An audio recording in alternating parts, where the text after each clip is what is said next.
Halo semuanya, teman-teman. Jumpa lagi nih teman-teman dengan podcast bersama IWPI ya, Ikatan Wajib Pajak Indonesia guys. Bersama dengan Sang Ketua Umum IWPI, Bapak Rinto Setiawan. Halo Pak Rinto, apa kabar Pak? Masih semangat nih Pak? Ya, semangat semangat Mas Awan, semangat. Luar biasa. Ya, Kayak muka Bapak berseri-seri nih, karena sekarang iya. wajib pajak sudah berani melawan, menantang, dan mengerjain orang pajak nih Pak, kita ini nih Pak. Iya. Oke, jadi kita bikin video ini teman-teman ya, khusus untuk menanggapi berita atau podcast kita sebelumnya, di mana ada dugaan ya, dugaan ada niat jahat orang-orang tertentu, terutama di lingkaran Kementerian Keuangan, yang diduga mereka, sengaja menyelundupkan hukum atau istilahnya mengotak-atik hukum Iya. di dalam undang-undang KUP ya, dari sejak 2007 sampai sekarang. Nah, jadi, IWPI kemarin kan berusaha mencari tahu, sebenarnya siapa dalangnya, siapa pelakunya. Ini kan bisa ditentukan, diketahui dari siapa-siapa saja yang terlibat dalam pembahasan-pembahasan. Nah, ternyata nih, katanya IWPI sudah mendapatkan nih Pak, orang-orangnya nih Pak. Ini boleh tahu nggak Pak, gimana ceritanya, dokumennya apa namanya? Kalau perlu di-share Pak buat kita-kita nih Pak. Oke, siap, siap. Terima kasih Mas Awan, terima kasih. Jadi ceritanya setelah kita bersurat ke ini Mas ya, ke PPID, Pejabat Pengelola Informasi dan Dokumen di Sekretariat DPR RI Mas, Sekretariat Jenderal Mas, Sekjen DPR RI. Lah akhirnya kita dikasih link Mas. Ternyata memang ada di online ya udah ada Mas Awan. Cuman nama filenya kan ini Mas unik. Akhirnya kita dapat dokumen tersebut Mas Awan. Ini Mmm. kalau saya bisa ini Ini dokumen apa ini Pak? Siapa yang terbitkan dokumen ini? gimana Mas Awan? Dokumen ini siapa yang terbitkan? Dokumennya ini dari ini Mas. Anu memang bagian arsipnya DPR RI Mas. Nah, Oh, nah ini Mas. Ini udah kelihatan Mas ya. sudah? Heeh. Nah, ini Mas, dikasih link ini aja Mas, dpr.go.id arsip.index ini lg.id 413. Ini buahnya Mas Awan. Nah, ini Jadi lengkap ini Mas. adalah histori Nah, ceritanya gitu ya, bagaimana RUU itu berubah menjadi undang-undang. ya betul, RUU menjadi undang-undang dan yang ada frase peraturan Menteri Keuangan Mas Awan. Ini Oke. di yang paling banyak nanti saya ceritakan di akhir yang paling banyak adalah di ini Mas, yang revisi ketiga Mas, KUP ini yang tahun 2007 Mas Awan. Nah, Mmm, jadi linknya udah langsung dikasihkan, kita bisa download sendiri teman-teman. Nah, terus ini kita share kronologi singkatnya Mas ya, dari sekian banyak mhm. dokumen itu yang paling bisa kita soroti adalah nah, ini Mas Awan. Jadi dari situlah muncul kewenangan-kewenangan barunya Pak Menteri Keuangan ya? Betul. Jadi yang paling awal adalah surat dari Presiden Mas Awan. Ini Presiden kepada yang terhormat pimpinan DPR RI di Jakarta, perihalnya adalah rancangan undang-undang tentang perpajakan, Mas Awan. Mmm, Nah, ternyata dari surat presiden ini ada banyak ini Mas, rancangan undang-undang yang disampaikan. Salah heeh. satunya adalah revisi rancangan undang-undang tentang perubahan ketiga, Mas Awan. Atau Mmm, Undang-Undang Nomor 6 Tahun 83 tentang Ketentuan Umum KUP. Tata Cara Perpajakan. Ini kan kitab ini Mas ya, kitab saktinya orang-orang dunia perpajakan, Mas. Kitab Aponya Mas ya, kitab induknya lah. Mmm, Kitab induknya orang-orang di dunia perpajakan. mmm, Nah, ini ditandangani oleh mmm, Bapak Dr. Haji Susilo Bambang Yudhoyono. Ini yang kemarin memang mmm, sangat getol sekali Mas untuk mmm, mempertahankan Ibu Sri Mulyani Mas di dalam kabinetnya Pak Prabowo, Mas Awan. mmm, iya, Nah, jadi setelah bersurat seperti ini langsung dilampiri sama draftnya Mas Awan. mmm, Ini entar. Ini draft awalnya rancangan perubahan eh, undang-undang ketentuan umum dan tata cara perpajakan Mas Awan. Yang oke. menarik ini Mas Awan, yang menarik ininya sudah Kemenq Mas, logonya Mas, bukan logonya kepresidenan Mas. Kalau presiden kan logonya seperti ini Mas Awan. Nah ini kan logo Sekretariat Negara Mas Awan. Oke, Nah untuk RUU ini memang logonya udah logo Kemenq Mas. Ini kalau bisa di-searching kan sama Mas. oke. Seharusnya logo presiden dong ya? Ya namanya yang mengajukan presiden Mas, masa logonya Kemenq gitu loh. Kayak ini masih ngomongin undang-undang ya? Karena kan kemarin ngomong undang-undang Mas. Ya. Nah, di sini Mas, ya ini banyak lah Mas pasal-pasal ini. Ini udah dibikinkan draftnya Mas Awan. Udah Hmm. dibikin draftnya. Nah, kenapa kok kita menyorotin ini Mas Awan, revisi ketiga Undang-Undang KUP ini? Karena disitulah muncul pertama kali frase peraturan Menteri Keuangan Mas, dulu Mas, yang total Hmm. sampai ini Mas ke ini ya perubahan ke-7 sekarang ini Mas tahun 2023 itu yang paling banyak di ini Mas, frase peraturan Menteri Keuangan ada di revisi ketiga ini Mas, di perubahan ketiga. Hmm. Nah, siapakah orang-orang yang bertanggung jawab atas revisi ketiga undang-undang ini? Ini kita lihat Mas di salah rapat saat tanda tangan RUU KUP Mas Awan. Nah, ini Mas Awan. Hmm. Nah, tahun sidang 2007-2008 jenis rapat kerja dengan Menteri Keuangan Mas Awan. Hmm. Nah, ini saya kalau baca dari dokumen tadi Mas Awan yang banyak tadi yang dari linknya dprri.go.id itu ternyata di situ memang sudah mengundang Mas Awan. Ada beberapa asosiasi lah Mas, termasuk Organda gitu Mas Awan. Hmm. Dulu. Dan ada pendapat-pendapatnya Mas Awan. Contohnya pengajuan keberatan itu kalau bisa jangan 3 bulan, minta 4 bulan karena banyak yang lemah UMKM-nya. Terus kalau bisa PPh-nya ini masih yang 0,5% itu difinalkan saja, walaupun lebih tinggi, misalkan 0,6 enggak apa-apa, tapi omsetnya bisa lebih dari 4,8 gitu Mas. Ini yang saya baca sekilas seperti itu Mas Awan. Hmm. Nah, terus hari Rabu tanggal 6 Juni 2007 Mas, ini adalah saat penandatangannya RUU KUP disahkan menjadi KUP Mas Awan. Hmm. Nah, yang hadir dari anggota DPR RI adalah 39 anggota dari 50 anggota Pansus RUU KUP itu Mas Awan. Hmm. Yang hadir Menteri Keuangan dan jajaran Mas Awan. Hmm. Nah, nama anggota ini Mas, anggota Pansus RUU KUP ini dari fraksi Golkar yang ini termasuk ini namanya ketua rapatnya yaitu Melkias Markus Mekeng. Ini ketua merangkap anggota Pansus Mas Awan. Oke. Ya ini nama-namanya ada Pak Erlangga Hartarto Mas Awan yang paling menarik Mas Awan. Oke. Pak Erlangga waktu itu Pak masih Erlangga, anggota DPR. anggota DPR dan dia pernah menjadi Menteri Menko Perekonomian Mas Awan. Menteri Hmm. Perekonomian dan sekarang kan enggak tahu menteri apa Mas sekarang. Kok Pak Erlangga ada nomor 5 dan nomor 12 dua kali? Nomor Nah, itu yang ini Mas. Ini dokumen negara ini padahal Mas. Waduh. Ini dari Golkar, Pak Erlangga masuk, yang kita kenal Mas Awan ya. Pak Enggar Tiasto Lukito juga masuk Mas Awan. Hmm. Dari Partai Demokrat ini Pak Agus Iwayan Gunastra, Partai P3, pasti PAN. Nah ini kalau PAN ini sudah ada ini Mas sebenarnya Mas yang di dunia keuangan Mas ya. Profesor Dr. Didik Jerabi ini juga ada Mas. Hmm. Terus kalau di fraksi PDIP Mas, ada Pak Oli Dodo Kambe Mas. Ini kayak Hmm. tidak salah bendaharanya PDIP Mas Awan. Hmm. Dan Bambang ini juga ini Mas ahli hukumnya dari ini apa PDIP juga ada Pak Mal Sirait Mas. Sekarang yang Menteri Pemukiman itu Mas Awan. Oke, Pak Menteri yang lagi viral ya. Ya, yang lagi viral. Ini dari PKB, ini namanya dari PKS. Hmm. Pak Abu Bakar Al-Habsyi, Tamsil Lindrung, fraksi BPD. Rapat dibuka pukul 14.30. Ini risalahnya bisa dilihat. Nah, kita langsung ke terakhir Mas. Ini kan tadi adalah anggota-anggota pansusnya Mas Awan. Nah, Hmm. dari 50 kan yang hadir 39 Mas Awan. Nah, Hmm. kita lihat saja yang tanda tangan siapa Mas yang di bawah ini. Nah, ini Mas Awan. Ini adalah daftar hadir. Ini yang iya daftar hadir, betul Mas Awan. Yang hadir. Nah, Hmm. nah ini nama-namanya Mas. Pak Malkias Markus Mekeng ini kan sebagai ketua Mas Awan, nomor anggota 512. Max Moin ini Mas. Hmm.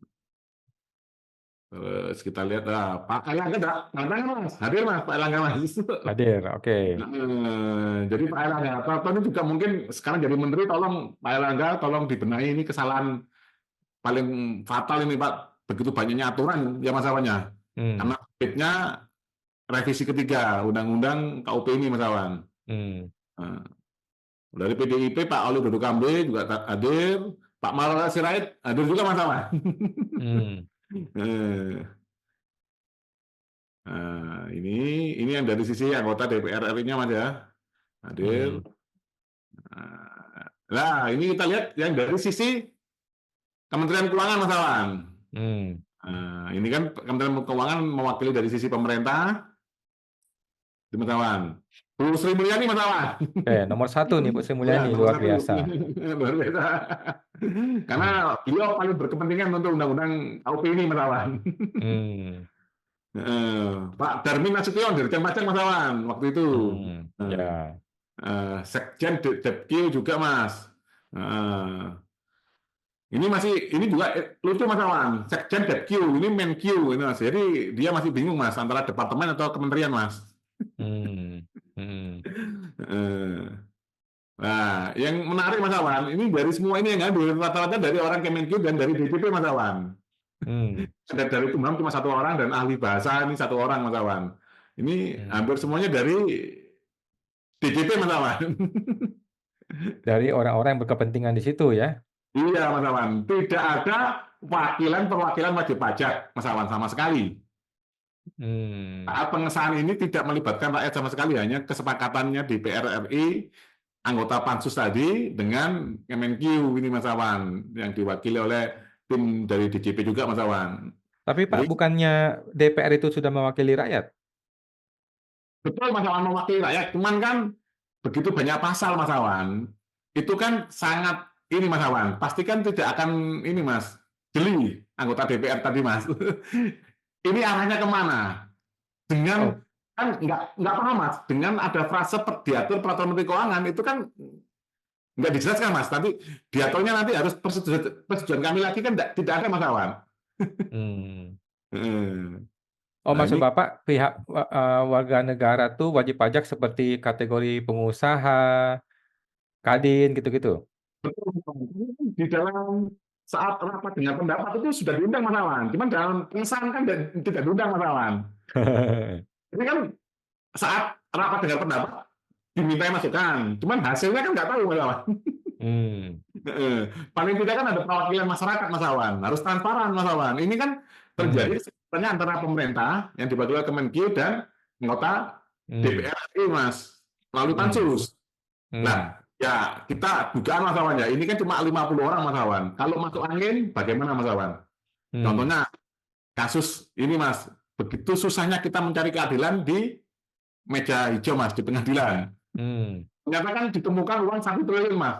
Pak Hmm. Zarof Zikar Mas ya. Ya.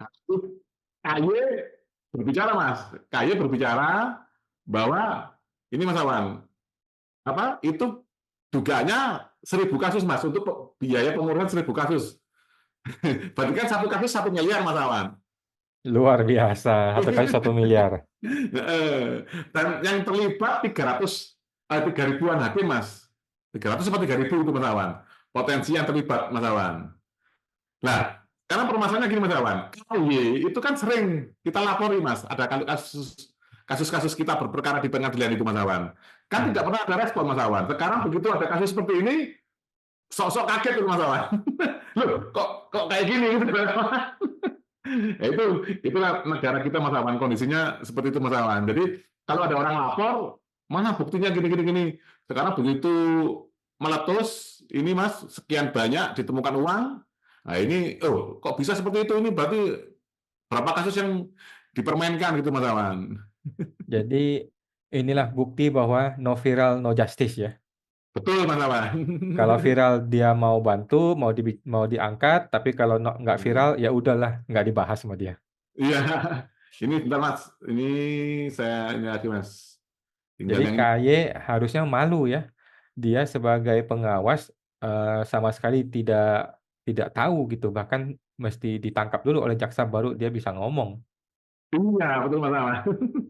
Kalau kalau kalau kalau saya yang jadi kaya masa akan malu Mas, betul Mas. Tidak, itu kok dari sekian perkara lah. Harusnya kamu kan menaruh mata-mata saat perkara di pengadilan gitu Mas Awan, biar nggak sampai Betul, jebol. Nggak sampai betul. jebol. Banyak itu Mas, kalau satu dua oke lah Mas. Lah ini kalau satu orang loh Mas, ini satu orang yang ditemukan Mas, 1 triliun Mas. Nah, jabatannya kelas ini loh Mas, masih eselon berapa itu Mas? Kepala Badan Diklat, itu loh Mas. Hmm, Kepala Badan Diklat di Mahkamah Agung Mas. Itu loh. hmm, Padahal yang kemarin sudah tertangkap kan sekretaris Mahkamah Agung juga tertangkap gitu Mas Awan. hmm, Lah kan berarti kan harus dipertanyakan Mas, kualitas pimpinan gitu Mas Awan. Harus hmm, dicek juga itu Mas Awan, gimana caranya mengawasi. Loh. Jadi KIY saran saran saya Mas ya, sebagai IWPI, ini kan karena kita sering berperkara di pengadilan pajak, tolong langsung masukin Mas pengadilan pajak ini Mas. Gitu hmm, Mas Awan. Karena sangat banyak kasus yang tertutup Mas di pengadilan pajak ini Mas Awan. hmm. Banyak yang tertutup Mas Awan. Ya ini kalau ini masalah rekapnya Mas Awan. Dari undang-undang KUP yang awalnya itu adalah nomor 6 tahun 1983, itu kan sekarang sudah revisi 7 kali Mas Awan. Paling banyak ini ada di revisi ketiga Mas Awan, 43 frase Mas. Gitu Mas Hmm. Awan. Ini Mas. Nah ini sudah kita rekap Mas. Ini BPI sudah capek-capek rekap ini Mas. Wow, luar biasa, Pak. Oke. Jadi dan perubahan itu banyak yang mengatakan memberi kewenangan kepada Kementerian Keuangan. Betul Mas Awan. Jadi memang sangat kepentingannya dari sisi pemerintah, terutama dari Kementerian Keuangan, sangat besar, Mas, dalam revisi ketiga ini, Mas. Jadi cilaka ya, ketika orang yang berperkara dengan wajib pajak justru menjadi orang yang membuat undang-undang atau dikasih kewenangan untuk mengatur teknis, mengatur peraturan. Cilaka lah, Pak ya. Betul, betul, Mas Awan. Itulah yang menyebabkan sangat berat mencari keadilan di dunia perpajakan ini, Mas Awan. Apalagi pengadilannya pun, Mas, di bawah Kementerian Keuangan, Mas Awan. Bayangin, Mas. Iya. Bisa dibayangkan, Mas Awan. Peraturannya di tahun 2007 mereka yang kawal, ada Bumenkyu, ada dari jajaran Dirjen Pajak, Diwali Dirjen Pajak dan stafnya, Sekjen DJP, itu Mas Awan. Jadi semua sudah di bawah kekuasaan Sri Mulyani. Betul Mas Awan. Dia bikin undang-undangnya, dia mengikut dalam revisi undang-undangnya, kemudian Ya, dia dikasih kewenangan, dia bikin kewenangan-kewenangan itu, aturan-aturannya, betul. kemudian dia juga yang bersengketa di pengadilan, anak buahnya Iya, maksudnya, iya. ketika bersengketa diproses oleh hakim, hakim ada di bawah dia. Betul Mas Awan. Mampus lah wajib pajak. Mau jadi apa kita ini? Seperti itu Mas Awan. Jadi betapa sulitnya mencari keadilan di dunia perpajakan ini Mas Awan. Kalau seperti ini ya, ya saya sebagai masyarakat pencari keadilan Mas Awan, ya, ya langsung aja Mas, langsung putusan aja Mas. Begitu masuk langsung putusan Mas. Karena ya gimana Mas? Kalau udah kepentingan target penerimaan negara, kita mau bicara apa Mas? Hmm. Hakimnya juga independensinya kan patut dipertanyakan Mas Awan.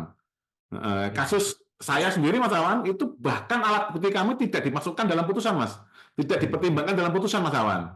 Hmm. Kami tuh kalah nggak masalah Mas, tapi yang gentleman gitu loh Mas. Hmm. Ini nanti kami laporkan ke KY, ya seperti itu Mas, kami yang suruh membuktikan sendiri. Tidak ada Pak dugaan ini benturan kepentingan gitu Mas. Padahal bukti-bukti awal sudah kita kasihkan Mas. Nah kalau kita Hmm. yang suruh membuktikan pelapor kan gimana Mas? Ya, ya, ya. Dengan alasan untuk mengamankan kepentingan negara, yang benar dibikin salah, yang salah di backup sama dia. Betul Mas Awan, karena begitu besarnya kewenangannya Mas Awan, tidak ada checks and balance Mas Awan. Salah satunya kita bisa minta tolong kembali lagi ke wakil rakyat tadi Mas, tolong cek lagi ini. Ya Hmm. kita sebagai civil society Mas, yang pengajuan Mas. Terus tadi saya lihat-lihat kita belajar Mas Awan, bisa Mas Awan. Dari kita Hmm. civil society langsung mengajarkan rapat dengar pendapat ke DPR RI. Ini nanti kemarin dari WPI ini berita gembira lagi Mas Awan. Kita dari WPI sudah bersurat Mas Hmm. kepada Ketua Komisi 3 DPR RI Mas Awan Hmm. untuk melakukan rapat dengar pendapat berkaitan dengan sidang di pengadilan pajak yang cenderung hakim pro ke tergugat Mas Awan. Yang tadi Mas Awan uraikan tadi kan menunjang itu Mas, data-datanya kan Mas. Karena di semua hakimnya itu di bawah Kementerian Keuangan Mas Awan. Itu kami mohon rapat dengar pendapat. Nanti yang kedua, kami mohon uji lagi Mas Undang-Undang KUP revisi yang terutama yang revisi ketiga itu Mas. Karena ada 48 frase peraturan menteri keuangan. Ada berapa telur yang sudah dikeluarkan oleh revisi undang-undang KUP yang ketiga tadi mas sampai sekarang? Berapa buah PMK mas? Nanti kalau PMK-nya tiba-tiba muncul 100 PMK, apa nggak pusing mas wajib pajak mas? Berarti undang-undang KUP itu mungkin bisa kita ajukan judicial review ke MK? Ya, bisa mas Awan. Cuman kan kalau satu-satu sangat berat mas Awan. Mas Hmm, Awan harus menemukan, kalau JR itu mas Awan harus menemukan apa pernah jadi korban apa. hmm, Kawan, pernah jadi korban apa? Misalkan kalau saya mengajukan keberatan sekaligus mengajukan permohonan pembatalan. Itu ternyata kan ditolak, Mas.